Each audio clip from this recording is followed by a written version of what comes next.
You are currently in track A and we are now continuing. Just wanted to say thanks to our gold sponsors, Amdocs and Checkmarks. For more information about them and about the conference itself, please see the conference website, which is appsecil.org. We are really excited to welcome Noble Ackerson to speak today. Noble was a Google developer expert for product strategy, has given talks on a wide variety of topics, including product strategy, technology entrepreneurship, web technologies, computer vision, data trust, and data privacy.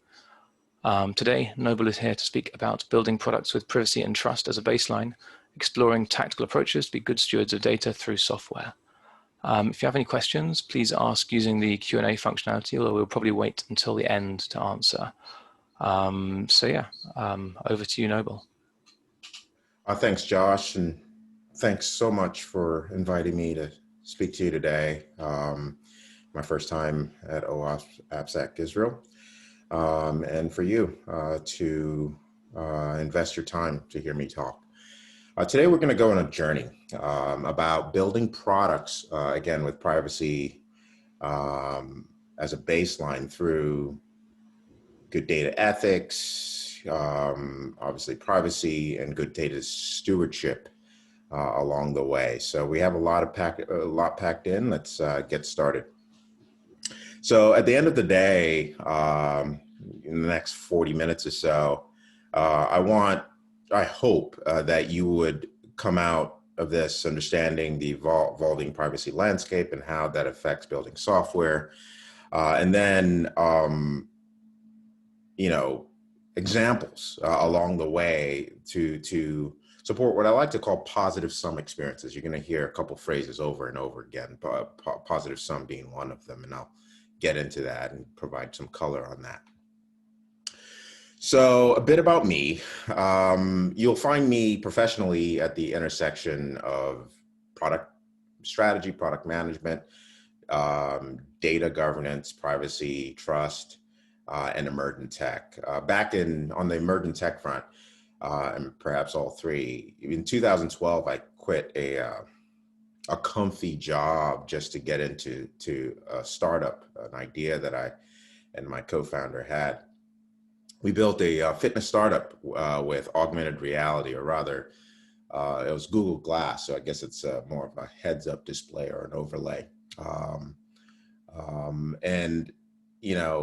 There are a lot of parallels to why, building a startup, for fitness startup, quantifying users' movement and motion by the biometric data that we gathered, and being a Google Glass developer, again, product, data, emergent tech, got me where I am today to have a chance to speak with you. Where I am today being sort of a fighter for good data ethics and trust and governance. So a quick story, and then we'll get started. The startup was into wearables. We built a virtual fitness coach on wearables. And as a founder in this emergent space, I got a lot of press. Spent a lot of time traveling. And on one of these trips, I go through security at an airport, countless cameras, scanners, what have you. I enter a plane, check my bag. And as I go to sit, the flight attendant walks up to me and asked me to take off my Google Glass. If you remember Google Glass from 2013, whatever, I was apparently making passengers uncomfortable. So I had to go through the whole process of explaining, look, I would have to be a creep to stare and record. She wasn't buying it. I'm saying, hey, this thing is a tiny face computer, it has a battery, and what good would I be to just record everyone? Why? Wasn't buying any of this, The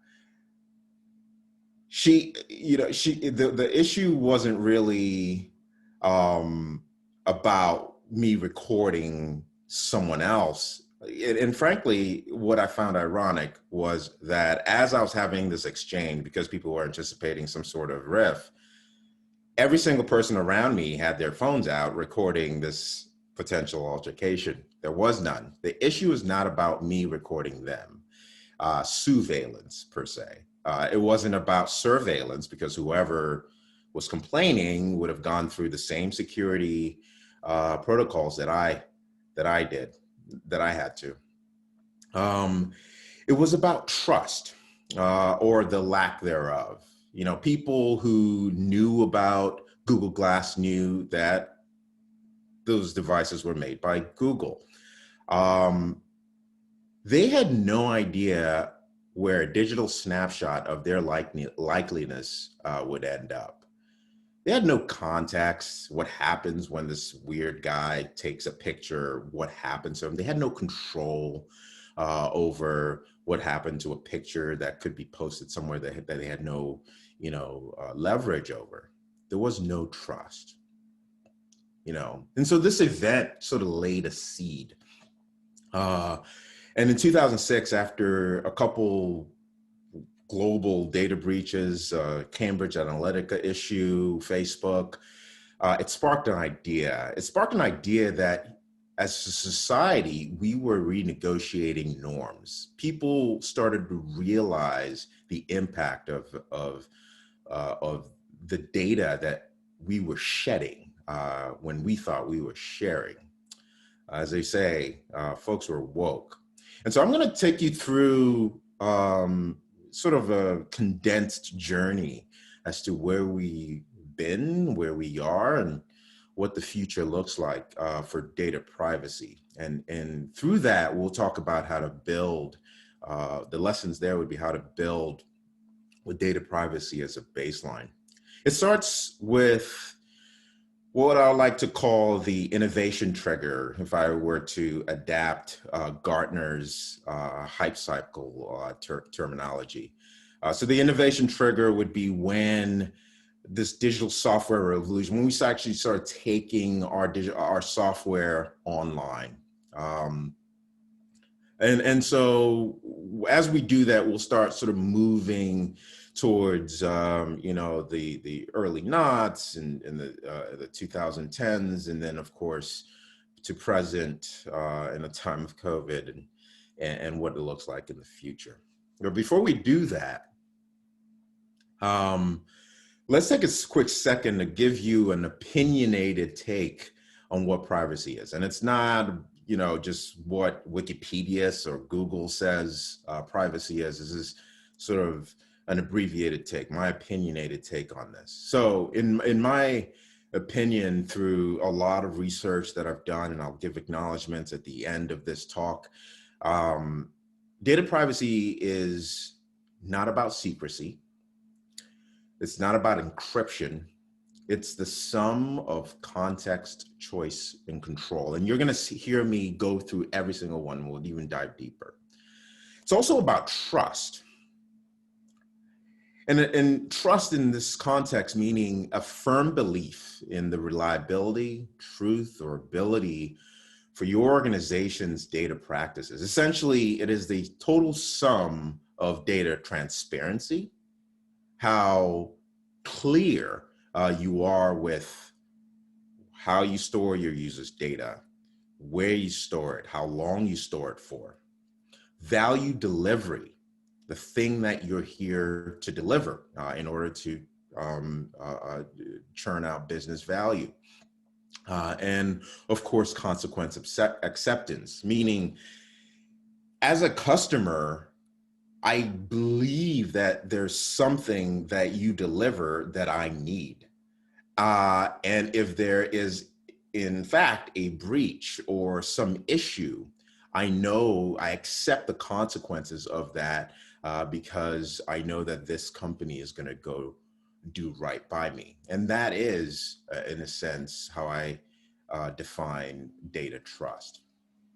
I'm not going to get into every single detail here, but GDPR and other leading legislations around data privacy around the world define the various data categories as one or more of my personal data, any PHI, any protected health information, or any sensitive data, where even if it's just my name blended with some information out there somewhere, could potentially cause me harm. which makes me realize, or adapt that adage that privacy, my data privacy is my fundamental human right. And I'll try to convince us over time as we go on. So it's 1990, our innovation trigger of sorts, and we've got flannel shirts, terrible music. Belle Biv DeVoe released the song Poison. At this time, hard drives were expensive. Disk space were quite high in price. Throughout the 80s and early 90s, a 5 megabyte disk of space cost well over $3,000. And as a result, it's kind of funny because that constraint caused us to be better at governing data. We had to make tough decisions as to what data was collected, how long we kept it. I've been around throughout the days where I had to sort of just take an extra tape drive home so that if in case there was a fire, I could at least have a snapshot somewhere, physical copy. Those days are gone. And so you can surmise that at the time, we were good stewards of the data that we need as we began moving software business online. By the early 2000s, maybe late 2000s, disk space got a lot cheaper. Business models formed, data innovations like big data that were at the time just white papers and research papers became realized and applied to business models.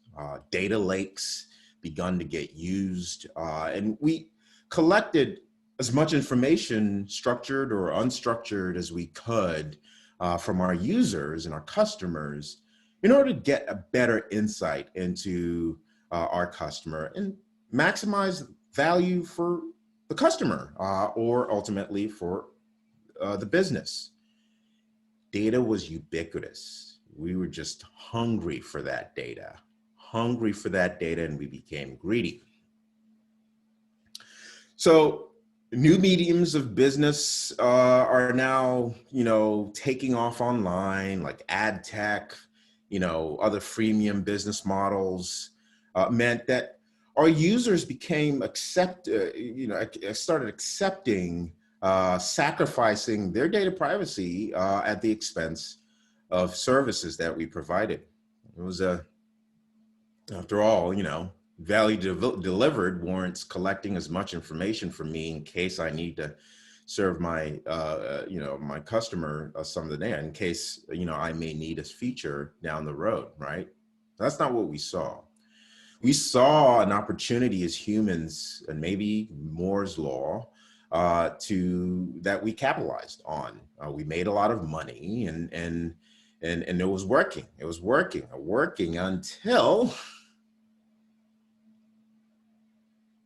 and we're still here.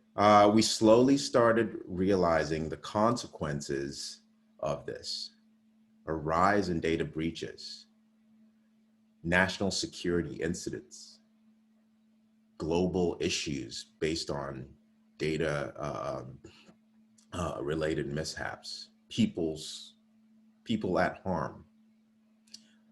Can anyone, maybe show of hands, guess which company CEO said this after one such event? It's impossible to do this when I'm not in front of you, so fine, I'll tell you.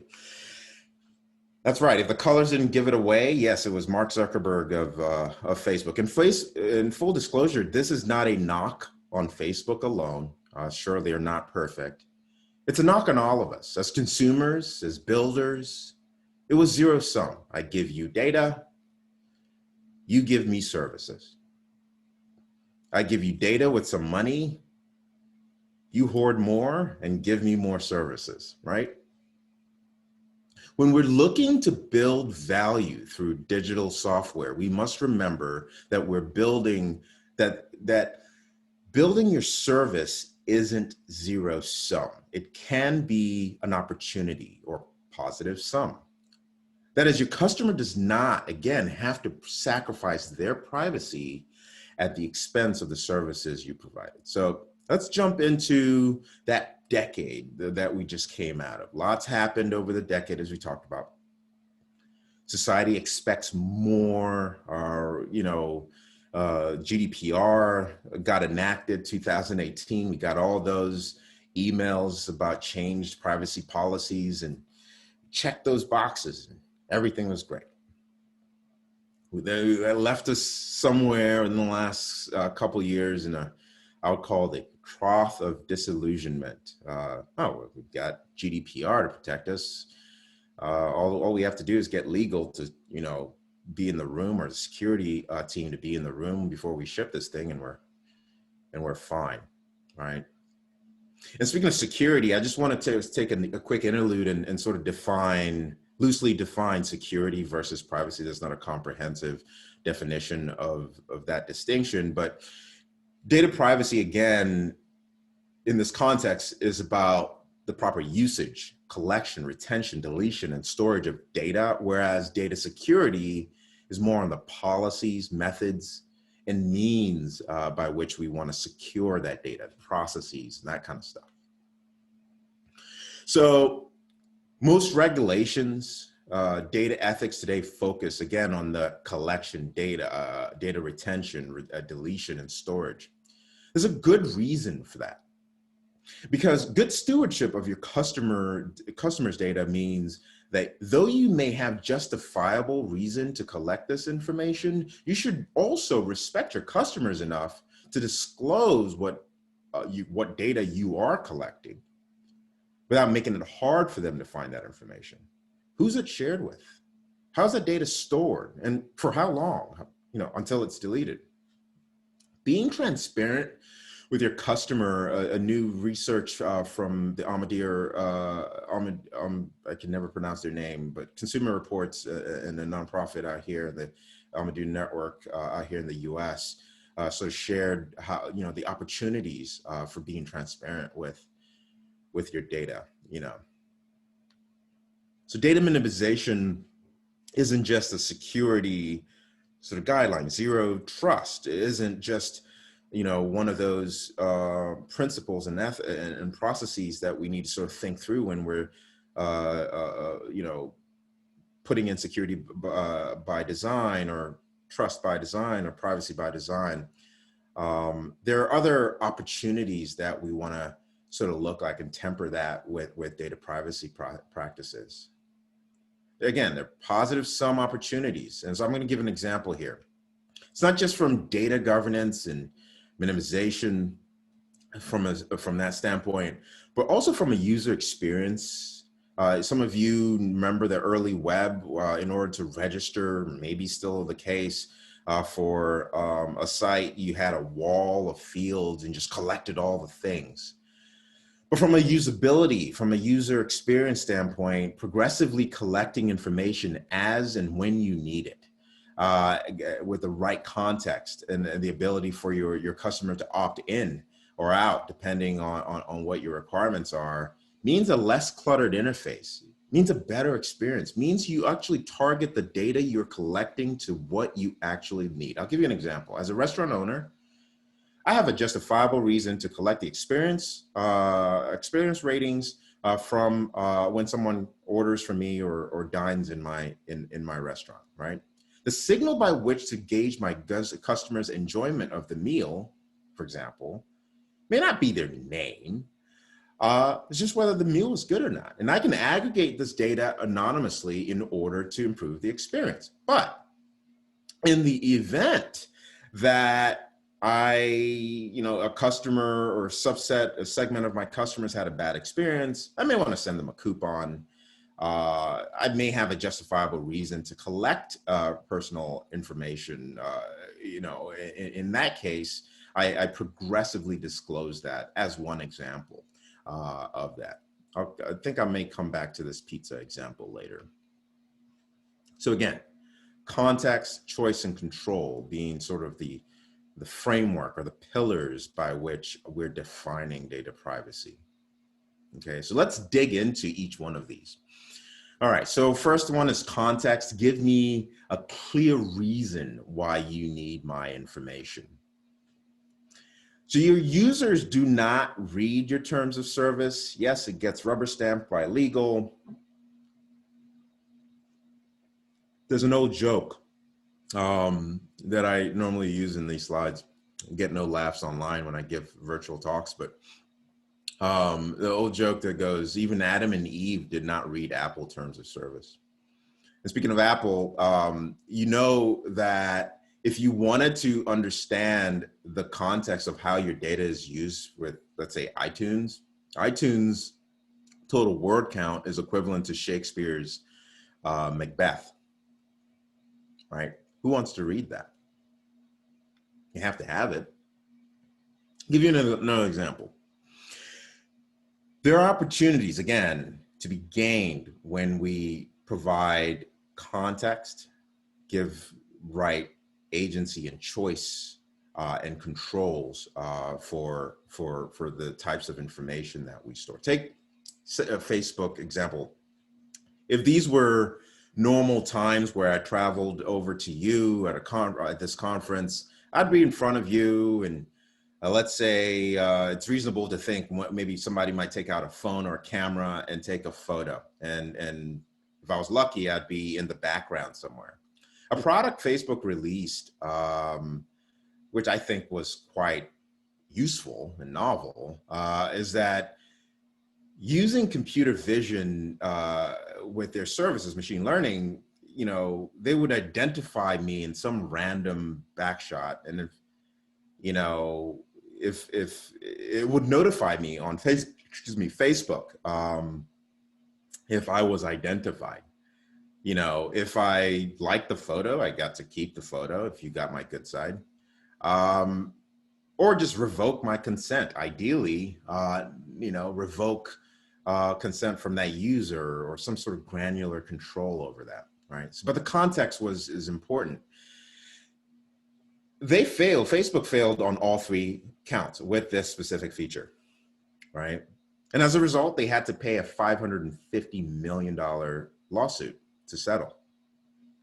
They failed on context because you couldn't find the explanation of how they were using the information. Perhaps if they'd done something to be a little bit more forthright or just transparent or make it easier to find the context, they may have convinced some folks out there as to the value that they were trying to deliver. They failed on choice. Because it was all or nothing, in my view. It's either allow Facebook to recognize me or don't allow, and that's it. They failed on control because those settings, as dense as the explanation, as you can see here, were buried under levels and levels of preferences and under their settings, right?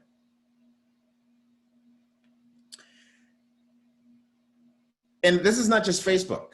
We tend to do this. Other companies are not perfect. But as a product practitioner, let's say you're in the delivery space or even the discovery space, there are business opportunities in being transparent, to provide that context, that control, that choice to your user. I'll give an example with Google Maps. I want, when I open Google Maps, it opens right away and knows and pinpoints me to where I am with a high degree of accuracy because I'm always in a rush, maybe. I don't want to have to then grant every single access every single time that I open the app, grant access to Google Maps.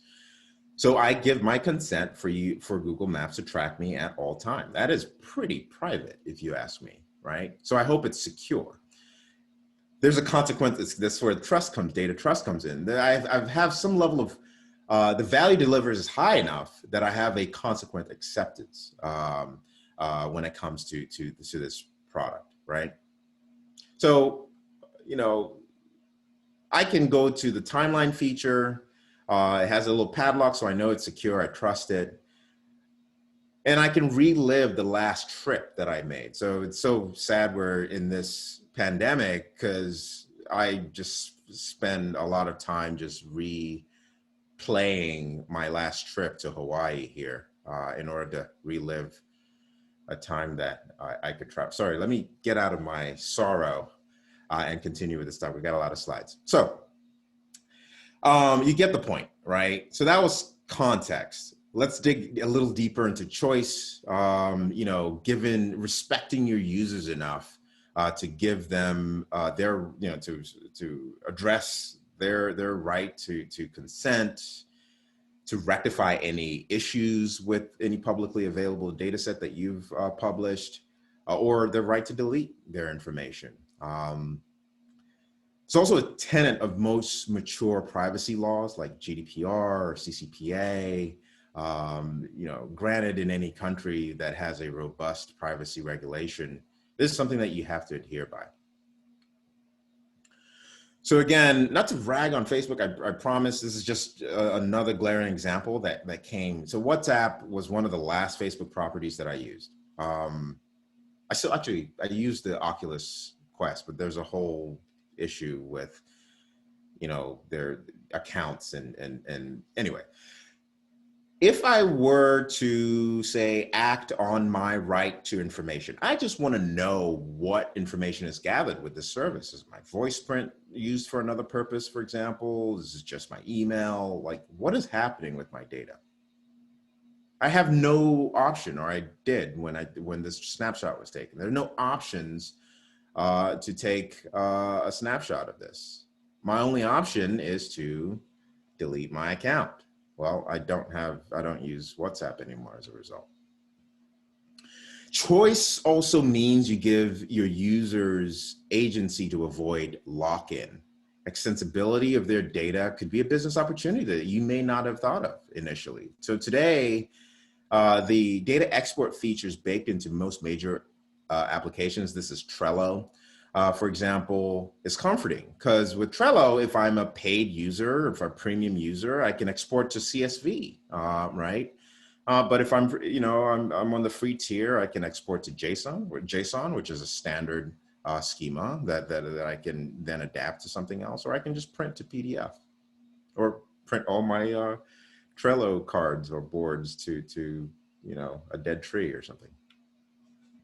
So that's control, and so I'm sorry, that's choice. And so for control, there are actually two pieces to this. From your customer's perspective, there's a customer perspective, and there's for you, the data you know, holder or the processor, the host, I guess, and your partners that are processing the data. Let's start with the perspective from a customer's perspective. Ideally, you've given the right context. They know, you know, how their information they trust. You've given them clear choices. You're not using any dark patterns, and they're able to sort of act on their consent, right? And so the next is to make access to that, you know, those choices intuitive throughout the cycle. I gave an example of progressive disclosure as one user-facing experience. There's another piece to it though, which is controls that you have as a software practitioner, as a product practitioner, to best govern the customer's data. This is where security, company security and data governance policies, retention policies come in. There are also pieces which I'll explain as far as process, and I'll explain that. I have a little visual for that that I'll touch upon. But first, let's talk about the customer's perspective, for example. So in the beginning, I talked about the startup that I ran. I didn't mention what we actually did. So my startup actually built a virtual fitness coach for those who wanted to lead healthier lives, right? So using a wearable device like a Google Glass device and Apple Watch, we'd listen to your motion and coach you through audio or through a virtual assistant back in 2013 and 14 as you worked out or you went through a circuit hands-free, right? If you're working with a wearable. And so this quantified set of motion activity then provided us, our algorithms, with a recommendation of other fitness workouts you could try, or when to rest, or what nutrition you should have. Again, several years ago. So let's actually reimagine how I would have set up the first experience flow, for example, when a user came in. Again, I had none of this back then. It's probably why we went out of business.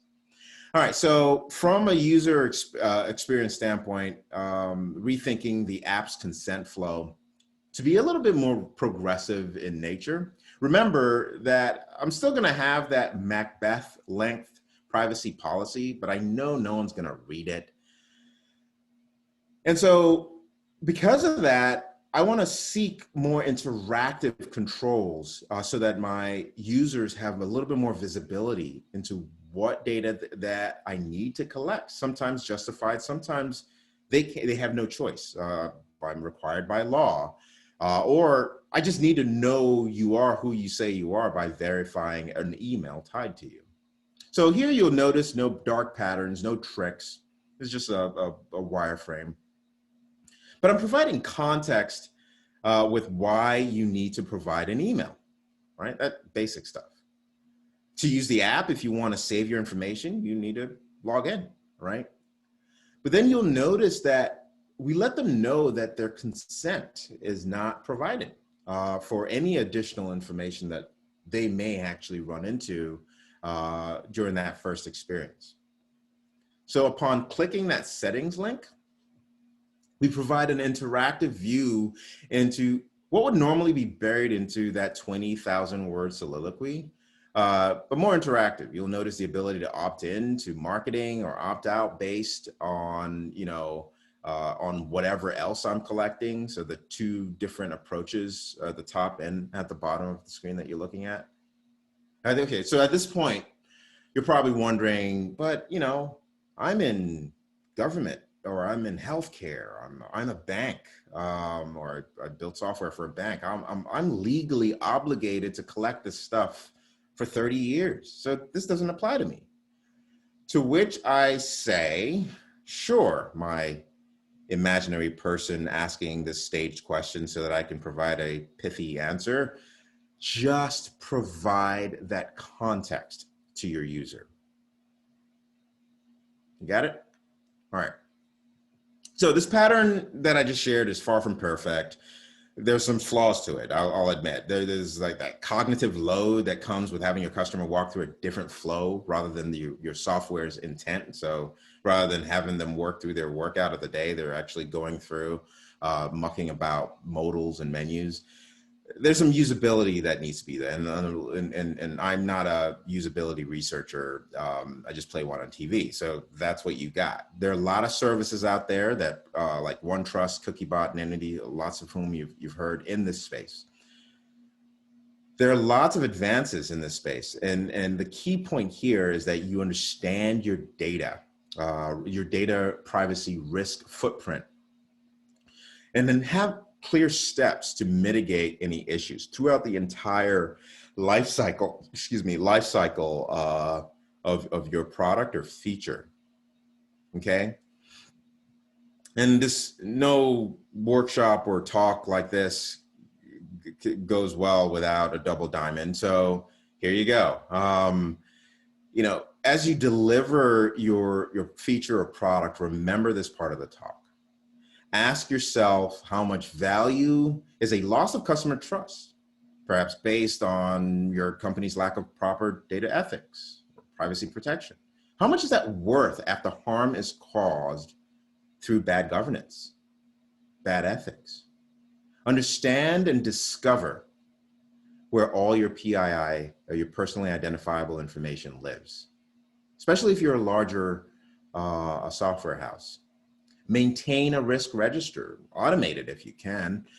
Bake the remediation plans into your strategic roadmap so you can actually chip away at features that help you build trust with your customer. And finally, leverage a data catalog to automate the governance of your PII that you've identified. Your customer's data is their fundamental human right.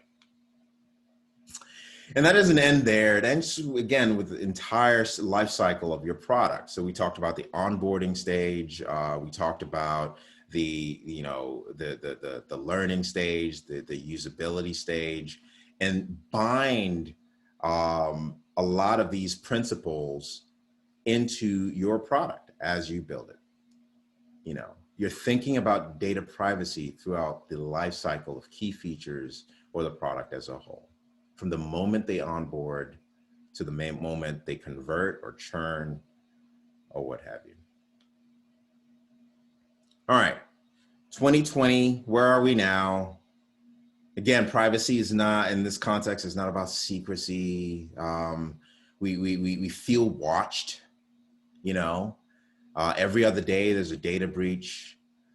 Sovereignty of nations are feeling the effects of bad data ethics. We feel like we're shedding our data rather, as our users, our customers feel like they're shedding their data rather than sharing their data.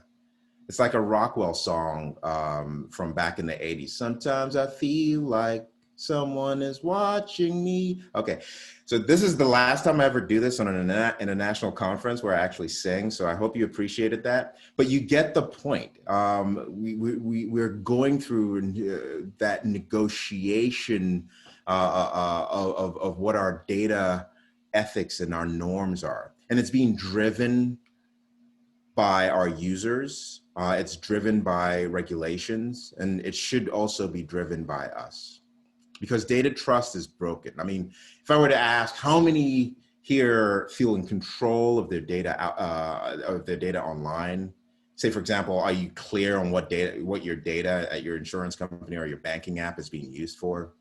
Data trust is broken. Research shows that consumer trust as a result is at an all-time low. And this adversely affects the success of our products so that we need in order to foster an environment of mutual trust. We need to bridge that gap that exists today. And that research is linked below. We'll make these slides available. So this is where we are today. Our users have realized that they don't have to sacrifice their privacy at the expense of the services that we provide. And that's because there's been a lot of data shed, right, to services that don't have good data governance.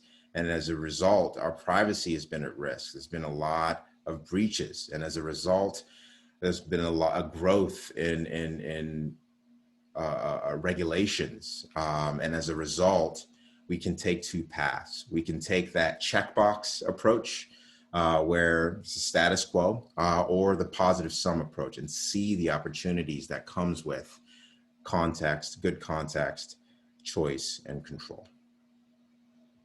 There's hope. I know I've been super grim to date, but it's getting better. Most countries are adopting measures to help us help you, and to help your customers feel a little bit more confident and increase that trust, right?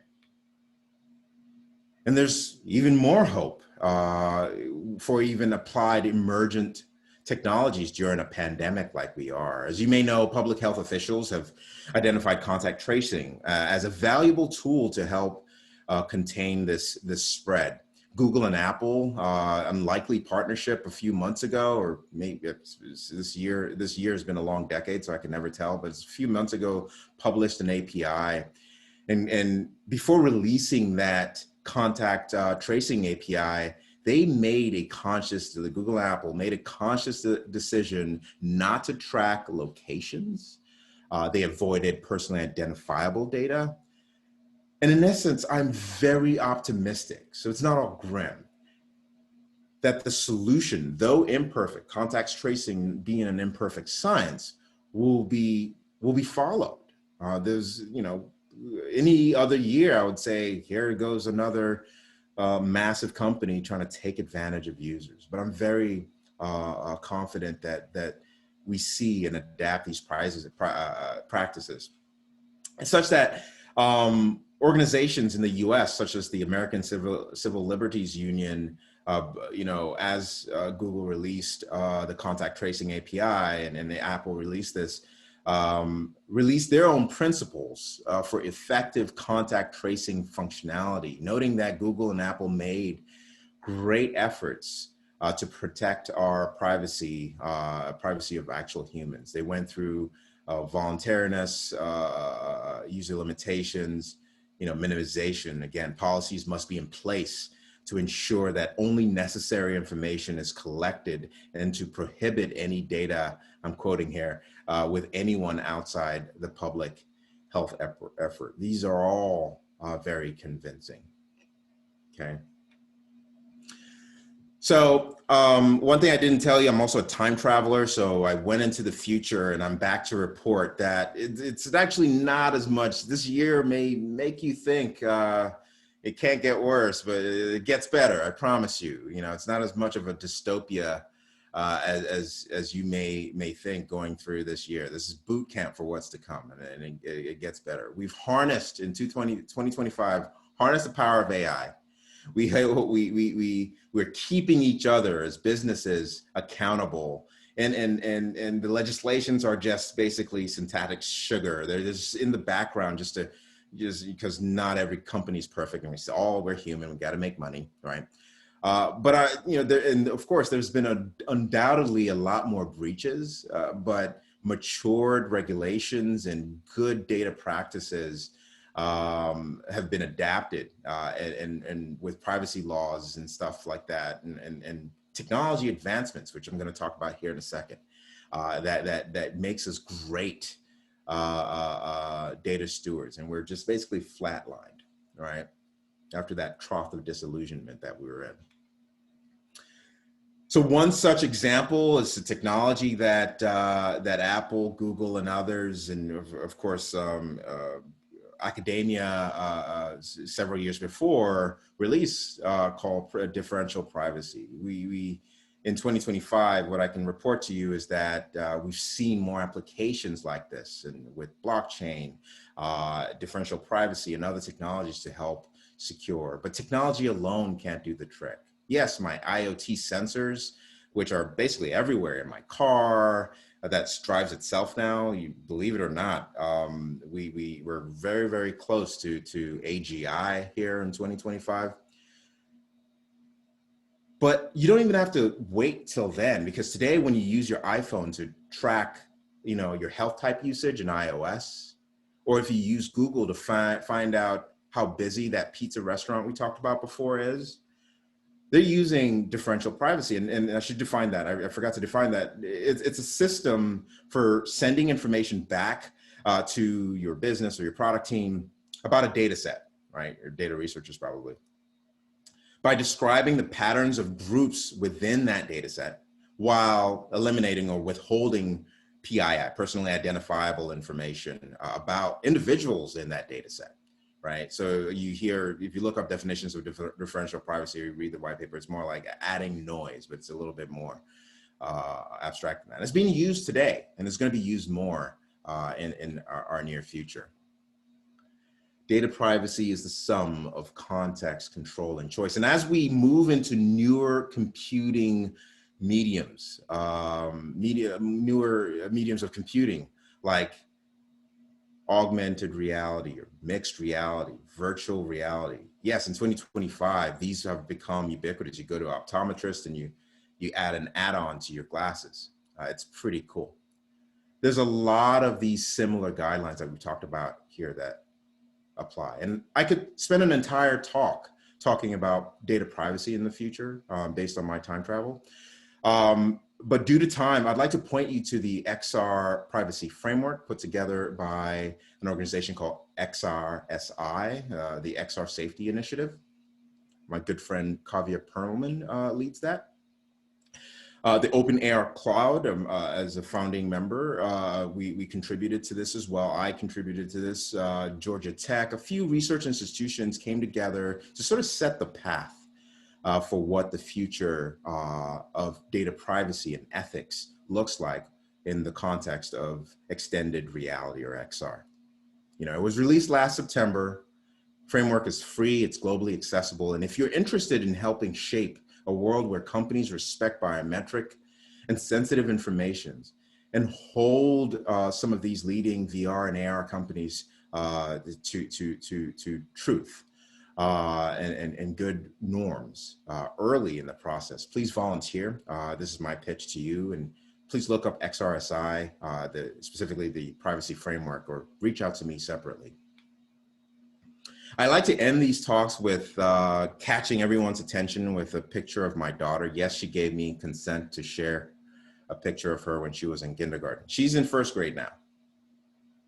I put her in the care of teachers, caretakers to teach her, make her a better person in life. You know, feed her because I can't be there. Right now she's working from home, but you get my point. She's learning from home. That's the agreement, right? Anything outside of teaching, feeding, entertaining her requires my consent. So for example, a trip to a zoo to teach her about animals or whatnot means that the school tells me where they're going, for how long, is she gonna be in their care for the entire trip? It all requires my consent. You get where I'm going with this? These are the bounds by which we should think about our users' data. Certainly the bounds by which you get fined if you violate GDPR. But don't think about it like that. Think about it more as that fundamental human right. So that's it. You came for a talk and you stayed for a call to arms. What future do you want to build for? I hope I convince you to opt for giving agency over the data versus where we are into 2020 or where we've been. That is, we build a human understanding of what our customers' data is being, what of our customers' data is being collected on these systems and why. Quick acknowledgement of where a lot of this research came from. Of course, GDPR, this talk was first given right after GDPR, so it's heavily influenced there. Dr. Anne Kevorkian out of Canada, who basically coined privacy by design. Definitely follow her. Nathan Kinch. A lot of these concepts are from his work out of Australia. The XRSI team, Kavya, thank you for inviting me to contribute to the future. Helps to have a time traveler on board. So thank you. This is how to reach me. I write a lot about this stuff. Everything is centralized on my Twitter. Thank you, everyone. And if I have time, I'm sorry, I'll take questions. Thanks so much. That was a really great talk. That was a really interesting talk. Does anyone have any questions they want to ask Noble? We've got a couple of minutes for questions.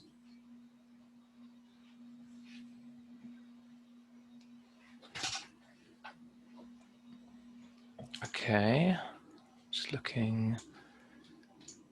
Okay, so someone asked, aside from regulation, do you see any business incentive for large organizations like Facebook and Google to invest in privacy controls and improvements?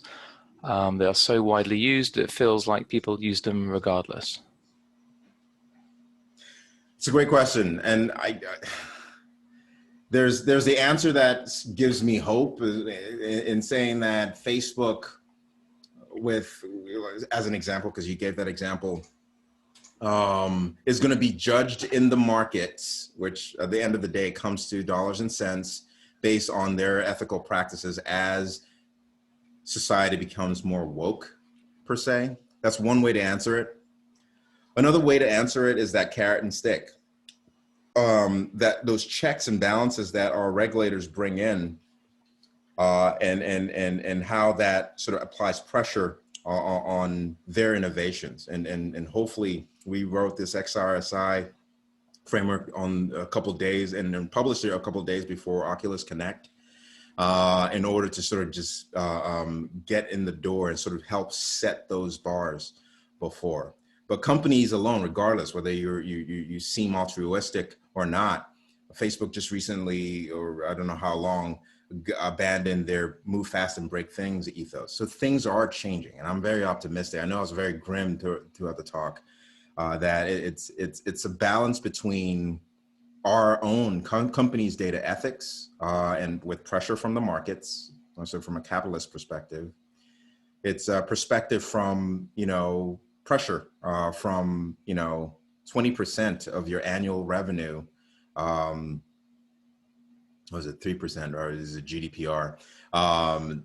You know, of your annual revenue being sort of a deterrent. I feel that that actually punishes smaller organizations, but a combination of that market, individual or company business ethics, and regulations hopefully just balances us out.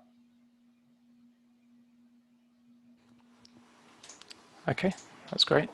Any other questions from anyone? I don't see where the questions are. I guess it would be in the Q&A. Yeah, not seeing any other ones there for now. Okay, well, if anyone's got questions for Noble afterwards, you've got his contact details there. And yeah, Noble, thank you very, very much for joining us and giving us a talk, especially because I'm sure it's pretty late where you are at the moment. Yeah. I made the mistake of asking Google for the time translation between EST, Eastern Standard Time, and IST. Google gave me Indian Standard Time, so I was up at 2 a.m. bothering Josh, and so I had to quickly slip into bed and try to make it for the talk. I'm glad it worked out, though.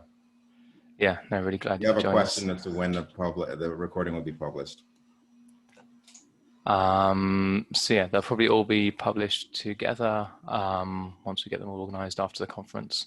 We'll communicate via Twitter or other social media to update when that's going to be. Thanks, Okay. everyone. Yeah, thanks so much. Thanks, Noble. Take care.